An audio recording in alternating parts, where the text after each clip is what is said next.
Menurut saya ganggu banget karena orang kayak saya nggak mungkin satu doang ya, pasti orang yang punya asma banyak, orang yang punya gangguan pernapasan banyak, orang yang nggak bisa menghirup asap rokok juga banyak. Ganggu banget, of course ganggu banget. Pasti saya pernah sesat, makanya saya kalau misalnya pulang itu selalu menutup kaca helm dan biasanya pakai masker gitu, karena saya udah pernah sesat, kedua kalinya saya nggak mau.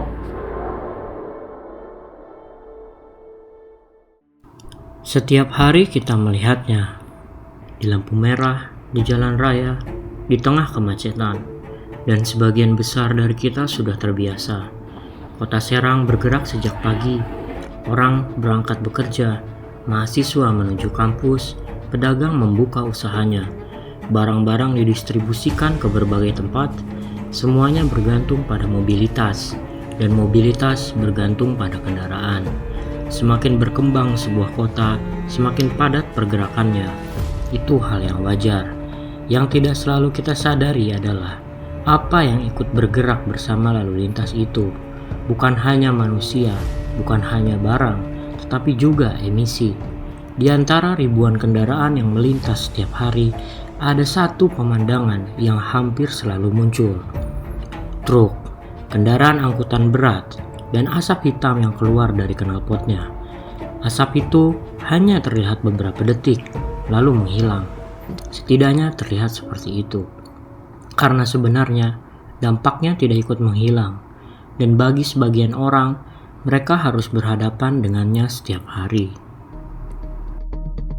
Kalau untuk menurut saya, udara di Serang itu berdebu ya, mungkin karena dari jalurnya Cilegon, juga daerah Keramat juga apalagi tuh. Terus juga yang paling penting itu lebih ke panas juga sih. Terik banget mataharinya kalau di Serang itu. Kalau semisalnya di belakang truk asap tebel, lebih ke matanya kelilipan. Terus juga lebih ke batuk-batuk juga sih, karena kan asapnya itu tebel banget gitu kan dari truk itu. Di daerah Sindang, daerah Keramat Watu itu sering banget nemuin truk-truk yang entah itu bawa pasir, entah itu bawa batuan, atau truk-truk besar lah, pokoknya yang polusinya banyak dan tebal gitu. Kalau kesehatan yang mengganggu, ya itu aja pas kondisi lagi di belakang truk, kadang suka batuk-batuk, terus kelilipan gitu kan.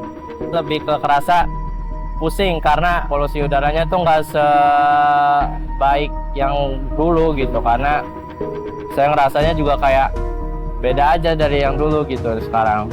Kalau untuk cara saya sendiri sih paling kayak menghindari dari truknya itu ya, jadi maksudnya kalau ada truk di depan saya itu entah itu memelan gitu atau berlindung di belakang mobil lain gitu tuh, karena nggak enak juga kan kena asap debu gitu. Dan untuk kondisi jalan yang ngebulnya itu ya mungkin pemerintah bisa ngasih aturan kepada truk-truk yang pada lewat itu untuk tidak beroperasi di jam-jam yang sekiranya jam kerja gitu, jam-jam sibuk gitu, karena kan akan bertepatan gitu.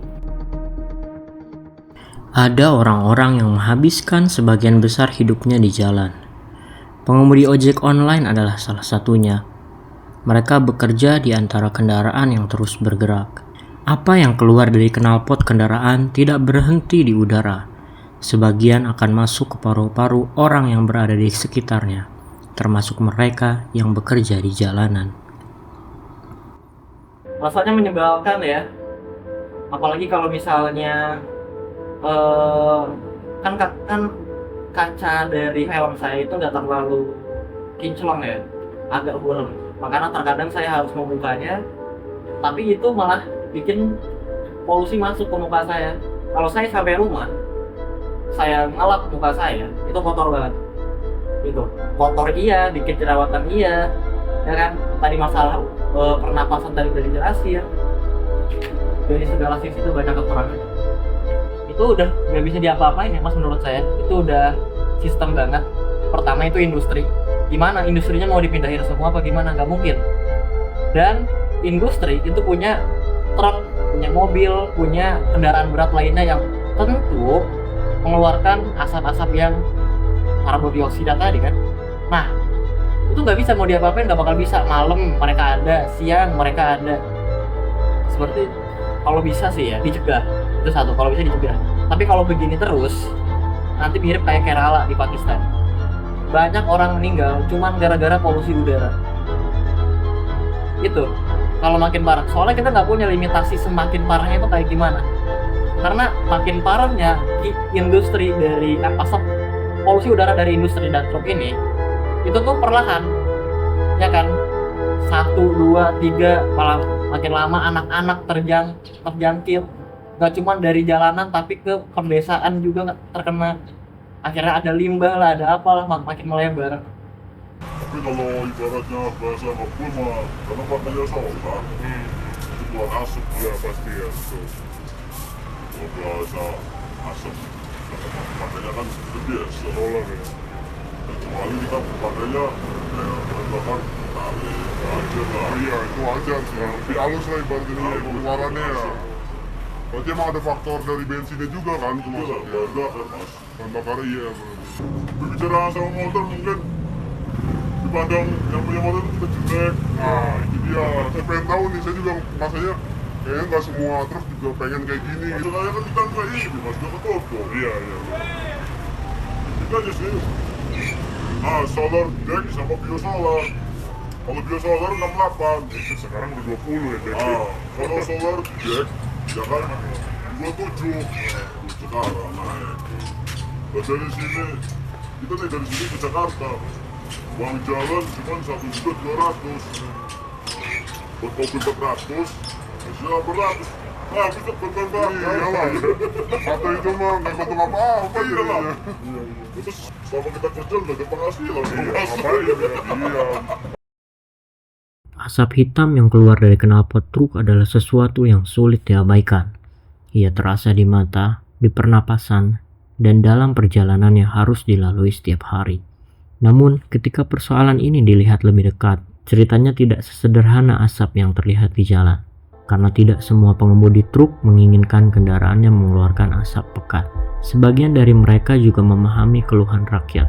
Mereka menyadari bagaimana asap dan debu yang muncul di jalan membentuk pandangan negatif tentang kendaraan angkutan barang. Kendaraan logistik tetap menjadi bagian penting dari aktivitas ekonomi. Barang kebutuhan masyarakat harus terus didistribusikan, perjalanan harus terus dilakukan, dan biaya operasional harus tetap dapat ditanggung. Dalam kondisi tersebut, berbagai keputusan seringkali dihadapkan pada keterbatasan ekonomi, termasuk dalam pemilihan bahan bakar dan perawatan kendaraan. Akibatnya, persoalan emisi kendaraan tidak hanya berbicara tentang asap yang terlihat, tetapi juga tentang sistem yang lebih besar di belakangnya, tentang kebutuhan untuk menjaga roda ekonomi tetap berputar, dan tentang bagaimana dampaknya akhirnya kembali dirasakan oleh masyarakat. Setiap kepulan asap yang keluar di jalan raya tidak hanya menjadi persoalan pengemudi atau pengguna jalan, melainkan persoalan bersama yang mempertemukan mobilitas, ekonomi, kesehatan, dan lingkungan dalam ruang yang sama.